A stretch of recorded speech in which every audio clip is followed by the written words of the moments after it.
de messages par rapport à ces pays. Na sakola mamba corona to ça na ngo émission. Depuis na sakola ngo avant, pe na sakola esprit de mort etambula na mboka na biso lelo ngano to na tshasa bat ba ku fa modèle. Et na loba même. Na ndo ko moni baliwa nyonso wana. FCC azobungisa cash bona boy. Et tant que mo sakoli, elongo nini ko loba. Par là, na ba makamnyo so bazolu ka mutu ya président akufa to ou comment parce que to et dire ngo bongo pendant que batebe banolo ba ke ba mort et na présidence na ba direct na j'ai prédit encore na ba ke ba mort et il y en aura encore d'autres. Ce que prophète Gédéon Bekane to kona bisolo o yede biso bando bazola na biso za prophète na ndongo lobi ko zo mona liwa bona boy na allure où vont les choses na katamboka na biso tozo mona cash koto yo FCC koto incompréhension totale pour mo konzamboka lobi boto mo pe premier ministre à l'équipe bona boy c'est comme si FCC bazo ka sous tek na cash papa aujourd'hui bano banya ba tanto ba bona bo bazo ko Félix Fatite a dit protéger na nzambe yo Mosakolo ni par rapport à Bamakamozo s'est passé révélation oracle de l'éternel de top de Sakoni et Zawana par rapport à Babitumo parce que tout le monde la présidence n'englobe liwe zola na bando bazo ku famille parce que par rapport net que ya Bamaka niveau comme Eli Fatia lobby ministre PSP anana bimi boy au moins il on ndengeni papa problème yangwana na ebisio surtout sali attention te fait soit na mona drapeau à Congo Kabani 4 parties na moni bandundu Katanga, Équateur, na Baluba. Après quelques temps, on a commis deux parties. Coalition islami entre Katanga et Baluba, coalition islami entre Équateur et Batabandulu. Et il y aura mort d'hommes, il y aura des guerres civiles. Shalom, shalom, bien-aimés dans les Seigneurs. Un grand merci. Nabino Yostobozo, la Nabiso de partout. Vous allez connecter la meilleure chaîne Nabino La Voix Céleste, c'est la Lola. Et si ka Bonzambe et Kitarana Loyemo na Malobape na Misala Bonzambe na Bonzambe Lola ezofuta simana to ya kolobake nzamba boye to croyez wati na mansa zo célèbre. Merci na pasteur Fezamisia depuis Zurich. La bouche autorisée de l'Éternel. Merci na Philo Moukoya Motema Vivence de Homo. Depuis Londres, Pena Maman Gisèle, Luke, le Motema Papa Emmanuel, Nabasson, les frères Papi Kongena, Zama Lola Amono Isiko, Ozola Nabiso, Bonzambe, na Bonzambe, Yesunde Moussou qui s'est bien aimé, les man ne triomphent jamais, Tozaina Emisha le Lonanan, la prophète Gédéon Bekanga bien aimé, qui n'est pas présenté au Keboebi est très bien, Tomero Kisaki Bonzambe, Namaloba bien aimé, Pena Lissakoli, na émission de l'Oning Nzambe à l'Obi Ponamboka, Tozo Kendewati, bien-aimé dans les Seigneurs, Namakamions tout, Ezo Samanamboka Toyambi, l'homme de Dieu, Tomirempe, oracle de l'Éternel concernant Mboka Congo, Pepa Makamezo Salama, Namboka. Shalom papa. Shalom papa. Bonne santé l'homme de Dieu. Naza bien Ngolo Nzambe. Lobana bande balanda okala. Mutunyo so akozwa occasion za na pokwa to na moi, o akolanda biso na pokwa bonsoir, o akolanda biso na moi bonjour. Mutunyo so okozo occasion Nzambe apambola yo, Zamba za la nyonso pona yo na kombo na Yesu Masia. Merci beaucoup l'homme de Dieu. Toujours dans le cadre de l'émission, avant que tu côté dans Mozindo vraiment, l'homme de Dieu, tout le monde est moi émission moi ebele, dénilé ça à l'équipe, assez bon moi émission moi ebele, kolobake, kose en abino bassin nzambe bozongela, nzambe botubela l'homme de Dieu. Réaction on en nzambe ni na ba propos tenir de sa tenir na ba différentes émissions à l'ékaki. Bon, problème est d'abord que c'est un regret pour moi. Regret zanini. Omoni jour au Eli azoebi sanzambe kenatikali ngai moko nzambe FCT otikali yo moko te, il y a encore 7000 prophètes on va franchir devant Baal. C'est-à-dire en d'autres termes, si yo oza conscient que osali ba mabena yo ba bina yo ebele yo otika nzambe yo kon généraliser batu nyonso te. Peut-être yo ndo tika nzambe obi en Bible ba na Marc 7 verset 9. Jésus a se plaindre. Abi olebo to sami beko ya nzambe. Mais bo landela mingi coutume na bino. Chez nous les Congolais tazo sambela likama motema mabe. C'est-à-dire comme il a échoué, parce qu'aujourd'hui, vous voyez que révérend Denis a sali fort et bélas à monter, a sali fort et belé et simbakate. Alors maintenant, qu'est-ce qu'il voulait faire? Le coup là, et la logique même sur les Congolais, on a coup parce qu'on a battu belé. Oui. Comment ça? Depuis Abima la prison, attends la baisse. Il a multiplié 2 ans. Asali ba repentance ma combien na TV. Mbale bele bino wa journaliste, mais il a multiplié ben fort wana. Ndenge ni akoyi ko mata lisusu ezo simbate. Alors, le ko les simbate, il faut englober tout le monde. Comment yoko audace wana? Oui. Eza audace moko na ebité so na ko expliquer ndeni. Hôtel maboyo lobake tous les pasteurs boya tomela ki masanga tozwa ki basi teko kito senga peuple de Dieu pardon net ngai Dieu m'entend parler depuis na botama même là na pas un ti lelo na mela masanga te même 20 na mela te so na ça sainte na sala na vitalo toni banana botama si yo loba o englober ba tout ça qui vit na yo personnel.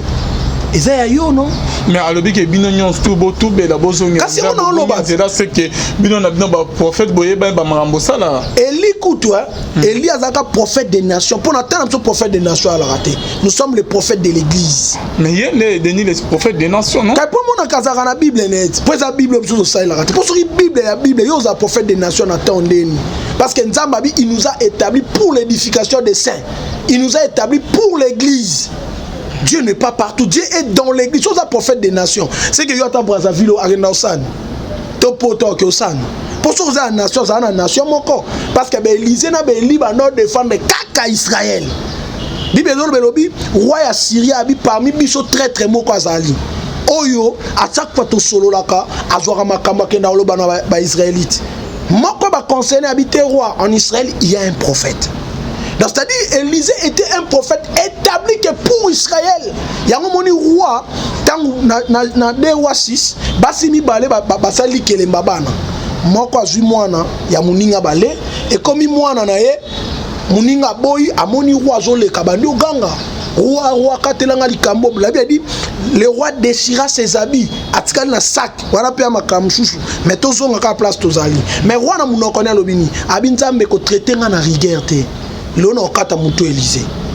Pour muto Élisée. Parce que Élisée était le prophète d'Israël, il était le seul représentant de Dieu en Israël. Dans son likambo Élisée ne fait pas. Place diplomatie échouée, place makambo échouée. Or aujourd'hui nous on peut pas dire que au Télémi je suis le seul prophète na Congo. Nous sommes les prophètes de l'église. Et Moutouna c'est leur portion Oaseni. Apprécié. Voilà pourquoi Paul Alobabi, nous connaissons en partie, nous prophétisons aussi en partie. Donc,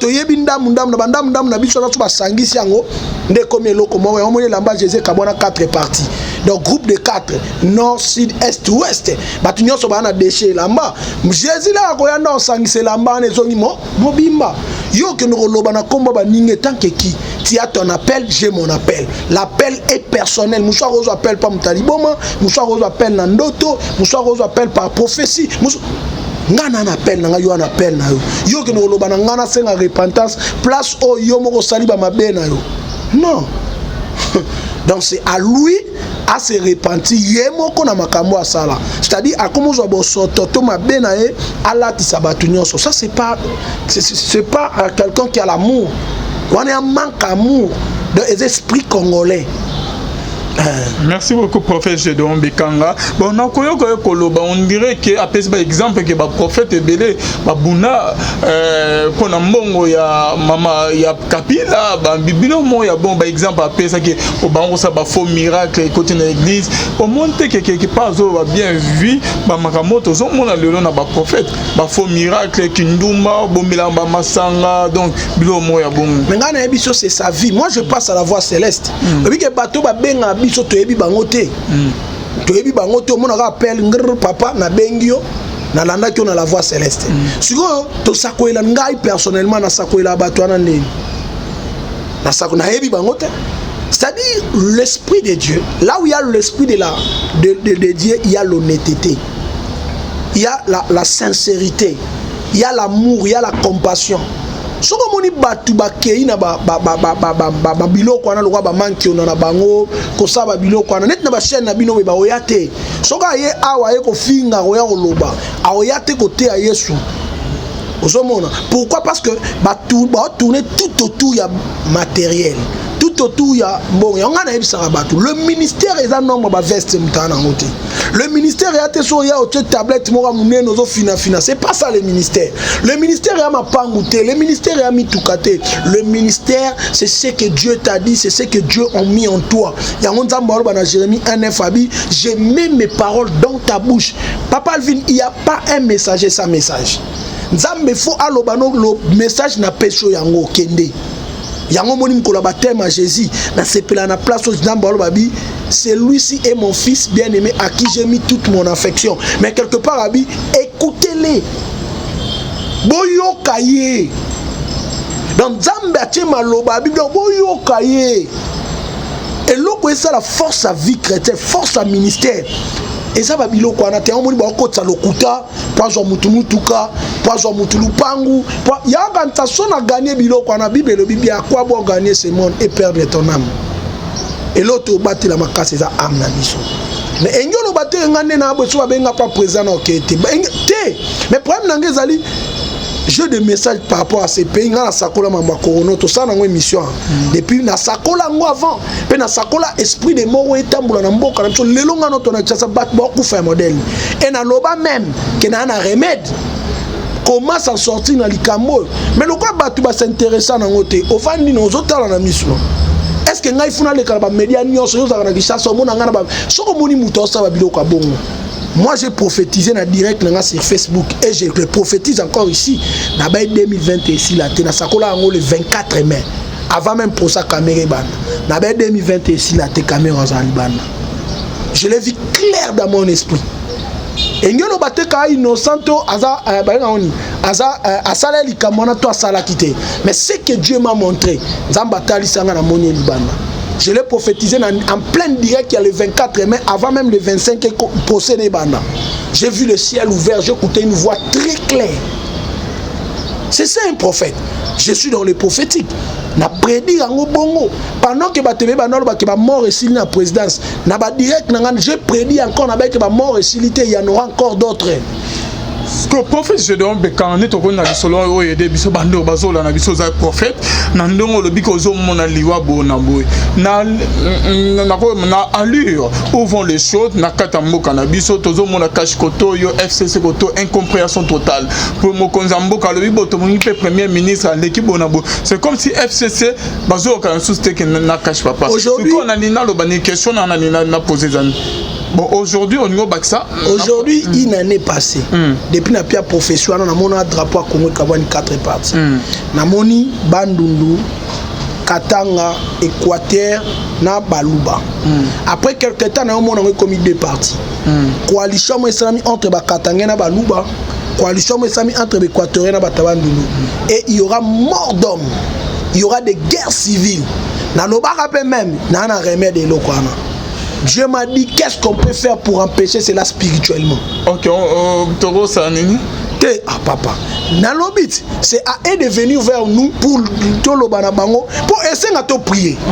De prier pour s'en sortir, de prier dans le point. Il faut que prier, il faut autorisation à Bango Bakondi.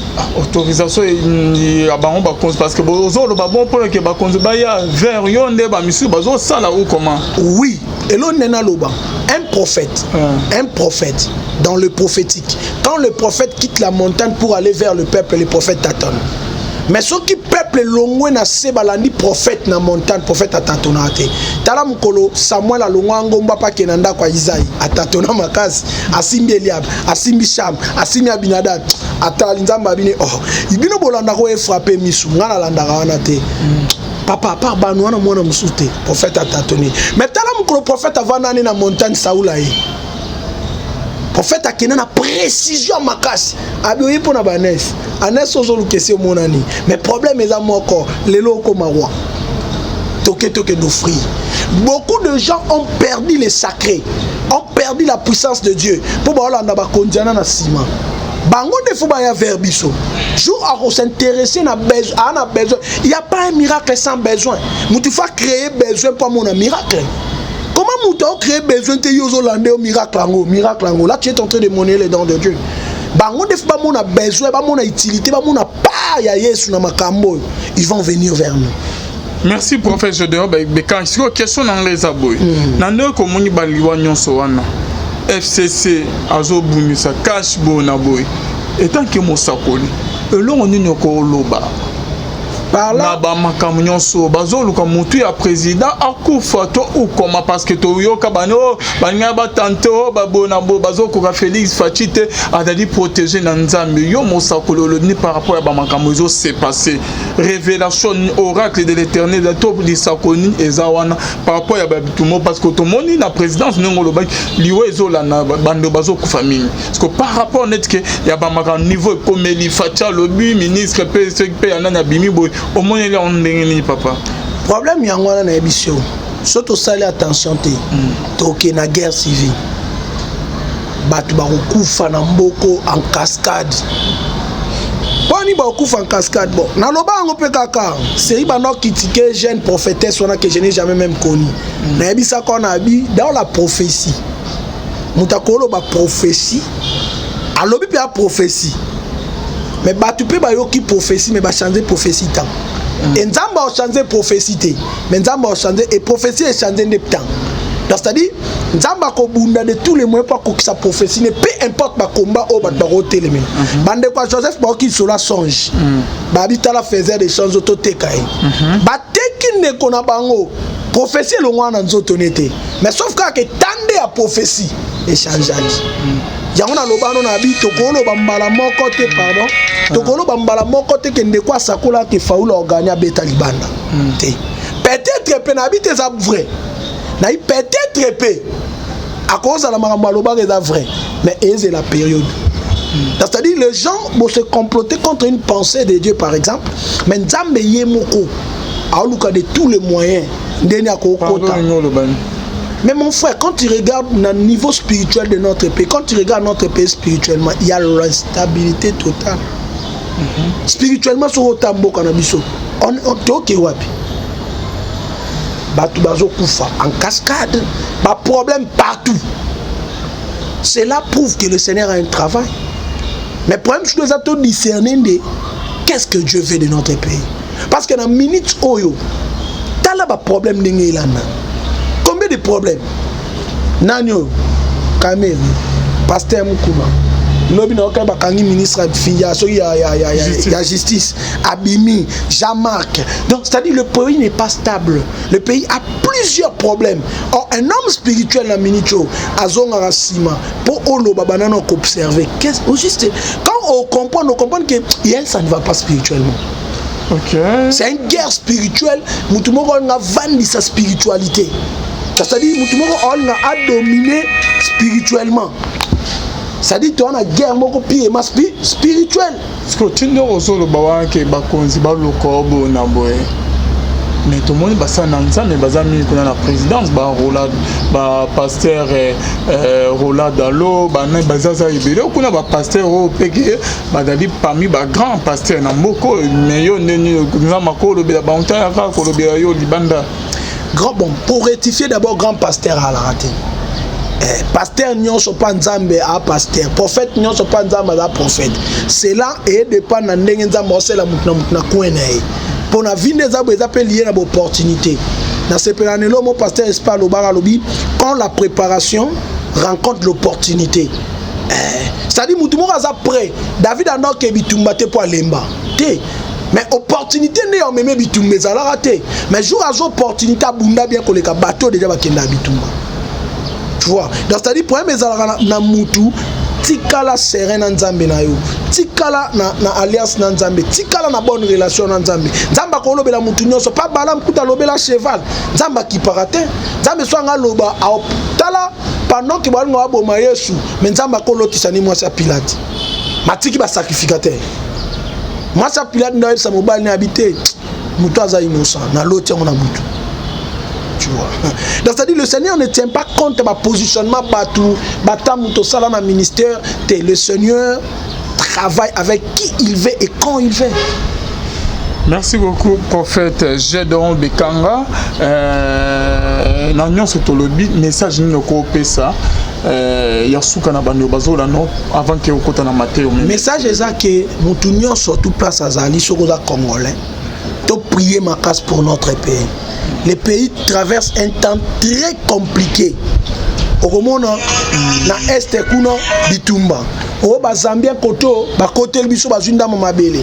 Ba Angolais koto, ba côté le biso bazunda mamabele. Ba Ougandais, c'est-à-dire il y a pas la stabilité dans notre pays.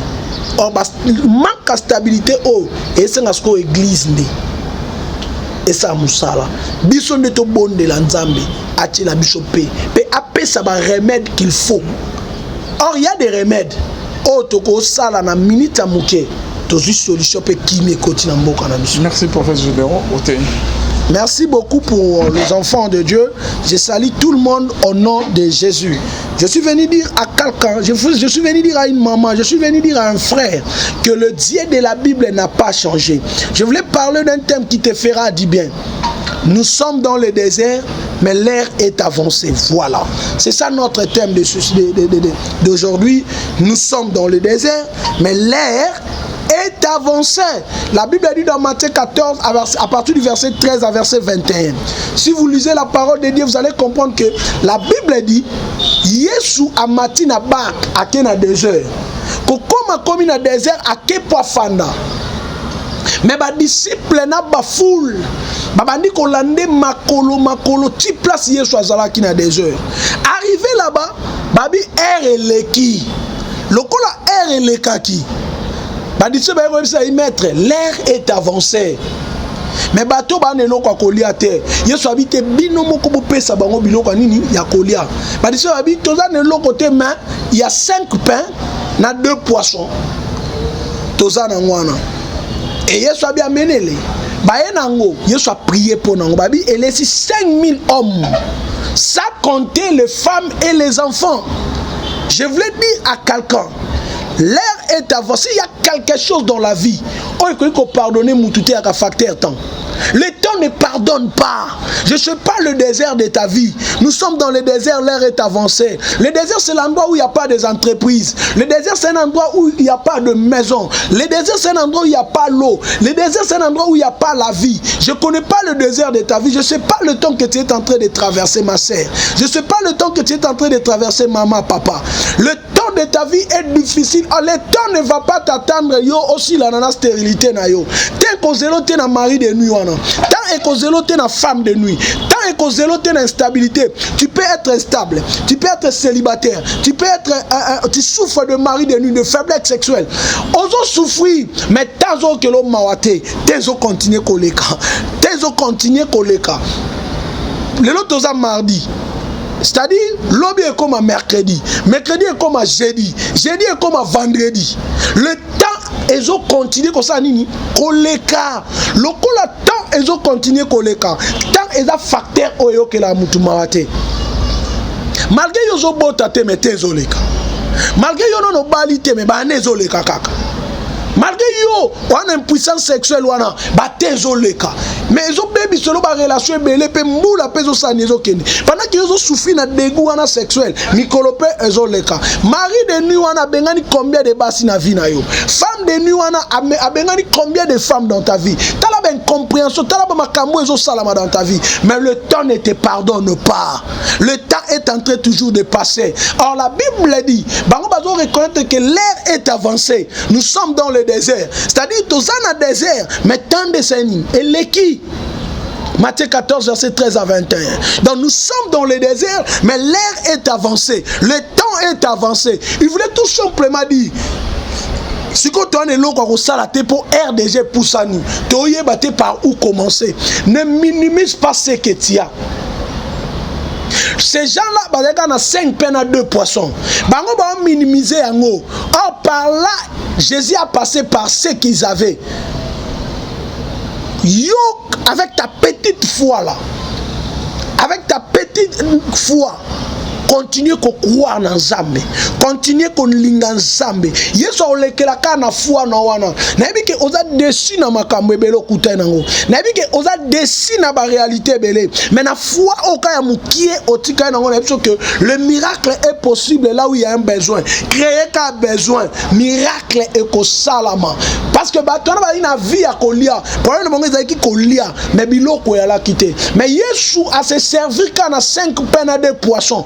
O ezala ki wana. Je voulais dire à quelqu'un que zelantamba ou ta likolota kita non, avec ta petite foi là, le miracle est possible parce qu'il est écrit même muto azana foi mukie lokwa graine à Sénévin, là le miracle de Dieu est possible pour lui. Akolo bana montano et longo et se déplacer. Nenalo bana mutu moko na désert à vie na yo, le miracle est possible. Na bi ko traverser tamoro très dur. Mais je voulais te dire que le miracle est possible dans ton désert. Dans le désert de ta vie, le miracle est possible. Je dis et je répète que le miracle est possible. Ne te décourage pas, ne t'inquiète pas, sois serein que Dieu peut faire quelque chose dans ta vie. Ce mari de nuit peut te quitter, cette femme de nuit peut te quitter, le sida peut quitter ton corps, la maladie là de la folie que ton enfant souffre, que tu es en train de souffrir de perte de mémoire. Je te dis que le miracle est possible à tout celui qui croit. Continuez à croire. Écoutez, Dieu n'opère pas là où il n'y a rien. Dieu opère là où il y a déjà quelque chose. Voilà pourquoi il dit, celui qui n'a rien, on le retranche encore. Lorsqu'il a rencontré Moïse, Dieu a demandé à Moïse, qu'as-tu dans tes mains? Ces jours-là dans le désert, dans la foule, il y avait quelque chose. Il y avait le pain, il y avait le poisson. C'est par là que Dieu a opéré le miracle. Je voulais dire à quelqu'un, courage ka terre moukié, foi no ka wana terre moukié, loko les akaka déjà foi wana moukié. Je voulais te dire au nom de Jésus, le miracle est possible. Le miracle est possible. Ne te dérange pas. Je voulais dire à quelqu'un, le chemin là, pour se retrouver dans le désert, il y a tout un parcours. Oh, tu fais ça là. Parce qu'ils avaient un besoin. Je voulais dire à quelqu'un, rejoindre Jésus dans le désert en pied, parce que Jésus avait quelque chose d'important. J'active ce que Dieu a mis en toi. Ce que Dieu a mis en toi, je l'active au nom de Jésus. Peu importe l'endroit où tu es, les gens viendront de partout pour vivre ce que Dieu a mis en toi. Ne te dérange pas. Continue à entretenir ce que tu as. La Bible dit, celui qui va entretenir son figuier, il mangera le fruit. Peu importe le temps que tu es en train de traverser. La Bible dit, ils étaient dans le désert, l'air était avancé, mais le miracle était toujours là. Je voulais dire à quelqu'un, peu importe, le temps peut avancer, mais le miracle est possible à n'importe quel moment de la vie. Pour Sarah, c'était à 90 ans. Pour Abraham, c'était à 100 ans. Pour Élisabeth, la Bible reconnaît que l'âge était déjà avancé. Mais le miracle, peu importe le temps de la vie, le miracle est possible. Le miracle ne regarde pas le temps. Voilà pourquoi ce jour-là, Jésus s'est retrouvé à la noce du Canaan. Sa maman est venue lui dire, il n'y a pas de vin. Jésus a dit, mon temps n'est pas encore arrivé. Il s'est ressaisi pour tout simplement dire, je suis le maître de temps et des circonstances. C'est moi qui gère les temps. Pendant que les disciples voyaient que l'air était avancé, Jésus voyait qu'il y a la nourriture. My God. Jésus voyait que le miracle était possible. Voilà pourquoi il avait dit, donnez-les à manger. Maman. Les disciples n'avaient pas compris. L'onction, le miracle de Dieu ne tient pas compte de ton temps, ne tient pas compte de ton âge. Peu importe l'âge que tu as, le temps peut te trahir, mais le ciel ne te trahira jamais. Le temps peut te trahir, le temps peut te décourager, parce que le temps ne pardonne pas l'homme. Mais ce qu'il faut savoir, il y a quelqu'un qui gère l'homme et le temps. Celui qui manipule ces deux choses-là. Je voulais dire à quelqu'un de ne pas se désespérer, de ne pas se décourager. Jésus-Christ est le maître de l'homme et le maître du temps. Il peut même bloquer le temps quand il veut et comme il veut. Souviens-toi de quoi, my God. Ce jour-là, Jésus a ordonné les choses à changer. Les ténèbres est apparu en plein jour pour nous dire seulement le temps dépend de moi. C'est moi qui gère le temps. C'est moi qui dirige le temps. Je voulais dire à quelqu'un qui voit déjà que l'été est avancé. Je voulais dire à quelqu'un par rapport à son désert qui voit déjà que l'âge est avancé. Je te dis que l'âge est encore là. Les miracles est encore possible pour tout celui qui croit. Même avec ta petite foi là. Pour les disciples dans le désert, il n'y avait que 5 pains et 2 poissons. Moi si je voulais te dire, mais ces 5 pains, ces 5 pains et ces 2 poissons a nourri 5000 hommes. Ça comptait les femmes et les enfants. Je voulais dire à quelqu'un, je crois avec ta petite foi, tu peux impacter toute ta famille, tu peux impacter toute la nation, tu peux impacter toute une génération au nom de Jésus. Je programme une autre dimension, c'est-à-dire avec ta petite foi là, Marie de Nuana Roki Mayo. Avec ta petite foi là, la femme de Nuana. Avec ta petite foi, sida ko-limwa. Avec ta petite foi, cancer et ko-limwa. Maladie à foi et ko-limwa. Na foi no ka muki wana ko zo ba dokimo zo luka. Na foi no ka muki wana ko zo mwana zo luka. Le miracle est possible. Comment ne loko zanango pambate. Le Dieu de la Bible est réel. Alléluia. My God. Nous courons derrière le temps. Je voulais prier pour vous dire ceci. Ne te décourage pas. Le thème que je vous ai parlé, nous sommes dans le désert, l'air est avancé. C'est-à-dire, malgré que nous sommes dans le désert, mais l'air est avancé. Nous sommes dans le livre de Matthieu 14, versets 13 à 21. Je dis à quelqu'un, ne te décourage pas. Peu importe l'endroit où tu peux te retrouver, le Dieu du ciel te voit. Le Dieu du ciel maîtrise les choses plus que nous. Alléluia. Il maîtrise les choses plus que nous. Entre en contact avec nous. Appelle-nous par nos numéros. Plus 243 89 69 71 785. Je répète encore. Plus 243 89 69 71 785. Je te dis que le ciel est grandement ouvert. Je sens tellement la présence de Dieu dans ce lieu. Mais prends le temps de nous appeler et je te dis que le Dieu de la Bible, le Dieu d'Abraham, le Dieu d'Isaac, le Dieu de Jacob opérera de grandes choses dans ta vie. Ta maladie d'aujourd'hui te quittera et demain tu témoigneras à Dieu. C'est-à-dire, ta situation d'aujourd'hui devient ton témoignage demain. Je crois tellement à ça. Je crois tellement à ça. Parce qu'il y a quelqu'un. Son nom c'est Jésus. On l'a suivi. Les gens ont abandonné leur maison. Ils ont abandonné la nourriture dans leur maison. Ils ont abandonné tout dans leur maison. Ils ont suivi Jésus. Ils n'étaient pas déçus. Peu importe tout ce que tu as abandonné. À des fois, il y a des moments aussi. Quand tu vois, tu as beaucoup de pensées chez le médecin. Tu peux aussi abandonner d'abord le médecin. Il y a des moments, il faut aussi abandonner les gens. Il y a des moments, il faut aussi abandonner la ville pour aller maintenant dans le désert là où se trouve Jésus. Dans le désert, le miracle est possible. Nous sommes dans le désert, l'air est avancé. My God. Peu importe le temps, restez dans le désert. Comme Jésus est là, le miracle est possible. Voilà pourquoi Marie, à Kima on annonce à Cana, avec le lokola soit en fête, miracle est possible. Je voulais dire à quelqu'un qui était déjà abattu, découragé, le ciel est ouvert pour toi. Quand tu as contact Nabiso, en personne, plus 243 89 69 71 785. Quand tu as contact Nabiso, Okoyamanga, peu importe problème aux anango, mari de nuit, femme de nuit, sida, cancer, quand le Dieu de la Bible est réel, il peut faire le miracle, il opère. La Bible dit, dans le livre d'Apocalypse, j'aime ça, ce qui était, ce qui est, ce qui sera. Dans d'autres manières, je voulais dire, il est le même hier, aujourd'hui et éternellement. Donc ce qui était au temps d'Abraham, c'est ce qui était, c'est ce qui est au temps de Jésus et ce qui viendra. Le temps de le Dieu de la Bible n'a pas changé. Je voulais dire à une famille, je voulais dire à une femme, à un papa, à un frère, que Jésus-Christ est Seigneur. Je voulais prier pour vous pour clôturer. Touche là où tu es malade. Je voulais prier pour vous, peu importe la maladie que tu as touche. Élisée avait demandé, montre-moi l'endroit où H est coué et l'air balakisi endroit une zeta bois qui na place en ebimisari H. Yope na ina lo bakaka simba place ozoka pas sorobela cœur simba motema sorobela foi simba foi place nyonso bela ka impuissance sexuelle simba likola sexe no a tona mukongo. Peu importe le nom de ta maladie, yom to souffra na mari femme de nuit simba place on en alliance A, tu touches comme ça. Je voulais prier pour vous. Yo simba ka place na na boaka H ebimisali kambwana.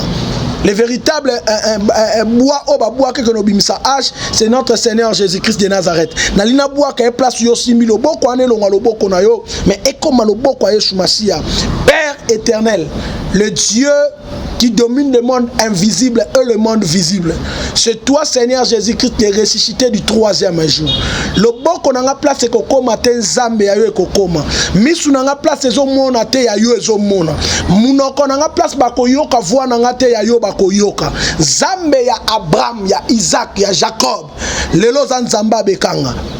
Éternel, na likolo ezayo na sacerdoce ochebiso basali na yo. Père, je déclare maintenant que un miracle authentique et s'opérer na banzoto abato. Oazana problème à foi, ayamba guérison siko. Oazana problème à cancer, ayamba guérison siko. Oazana problème à cœur, ayamba guérison siko. Mari femme de nuit, bazala déloger siko. Oazana problème à stérilité simba kilibumu. Azwa mwana siko. Na kombo na Yesu Masia.